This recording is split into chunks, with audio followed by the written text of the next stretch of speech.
I can't be there for Kaylee's funeral, but someday I want to go and visit her grave and tell her how much I miss her. Right now, Casey Anthony breaks her silence through her attorney, Jose Baez. Casey remains in jail, charged with Kaylee's murder. But through her attorney today, Casey said she missed Kaylee every minute, but wishes her family weren't holding such a public funeral tomorrow. We brought in team coverage tonight to make sure you hear every word of Casey's statement, plus new information on tomorrow's massive memorial for Kaylee. We start with Channel 9's Jeff Deal, who was there as Jose Baez revealed Casey's thoughts. And Jeff, she sounded pretty adamant that she didn't want Kaylee's funeral to be public.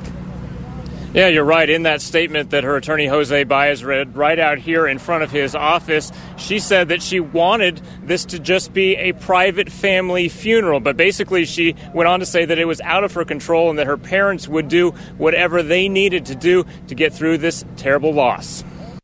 I miss Kaylee every day and every minute of every day. Read by attorney Jose Baez, it is Casey Anthony's first public statement. It comes 2 months after her daughter Kaylee's remains were found in the woods near the Anthony family home. Someday I want to go and visit her grave and tell her how much I miss her. The statement comes just a day before thousands are expected to turn out to remember her slain daughter in a memorial service. So far, she has not requested permission to even watch the memorial on television from the Orange County Jail. Instead, the mother, facing first-degree murder charges, says she wishes it would be a private funeral with just her family and that they would bury her daughter in a casket.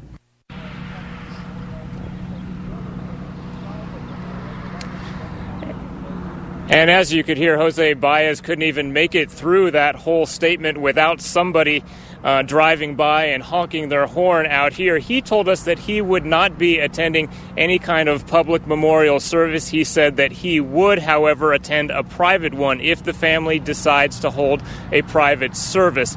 As for Kaylee Anthony, again, she has not put in a request to watch it on a television inside the Orange County Jail, but we do know she has a small transistor radio, so it is possible she could listen in on the radio. I asked Jose Baez about that, and he said that he did not know one way or the other whether she planned to do that or not. Reporting live in Kissimmee, Jeff Deal, Channel 9 Eyewitness News. Hundreds are expected to attend Kaylee's 2-hour memorial tomorrow. And we found out some of the groups the Anthonys are asking people to make donations to on behalf of Kaylee have checkered pasts and questionable motives. Channel 9's Kathy Bellich was the first reporter to break this story, and she joins us live about how the founder of the Kid Finders Network has a criminal past. And Kathy, the group is still on the donation list for tomorrow. That's right. And even though Kid Finders Network out of Palm Beach has never found a missing child, and even though Kaylee has been found, the organization still continues to latch on to the Anthony family here in Central Florida, and the Anthony family has latched onto them. 2 months after Kaylee Marie Anthony's remains were found by a meter reader just around the block from her house, South Florida Kid Finders Network founder Dennis Milstead and his wife Sherry were still in town, comforting Cindy Anthony the night George apparently attempted suicide. Kid Finders did not find Kaylee, nor have they found any other missing children, possibly because their efforts largely consist of displaying this billboard bearing the photos of missing children.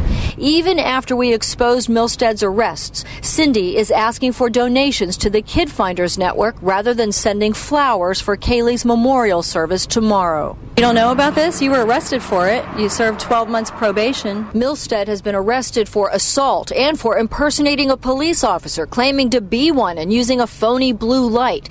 He uses a phony badge as Kid Finders logo. The president of Crime Stoppers in South Florida got a restraining order against Milstead for demanding a 90% cut of donations he solicited for Crime Stoppers by claiming to be an employee. Why did you do this to Crime Stoppers? After ending 2007, $37,000 in debt, Kid Finders is now asking for money for a home for 6 runaway teenagers. Every one of its goals, once again, is the interest in raising funds. Now, the Kid Finders Network's latest IRS filing shows that it took in $23,000 in 2007, but spent $60,000. And the only documents to account for the $60,000 it spent were 2 receipts, one from Walmart and one from a gas station. Reporting live at the First Baptist Church of Orlando, Kathy Bellich, Channel 9 Eyewitness News. Outrage over the Anthony's support for the Kid Finders Network and their decision to keep certain people from attending the service tomorrow has led some folks to boycott the ceremony. California bounty hunter Leonard Padilla, who bonded Casey out of jail the first time, is holding his own memorial service at 10 a.m. at the scene where Kaylee's remains were found. And a push has started to send donations to EquiSearch rather than Kid Finders. You can count on Eyewitness News to be there live tomorrow morning to provide respectful coverage of Kaylee's funeral. The memorial is set for 10 a.m. And for any other major developments, stay tuned to Channel 9 and WFTV.com.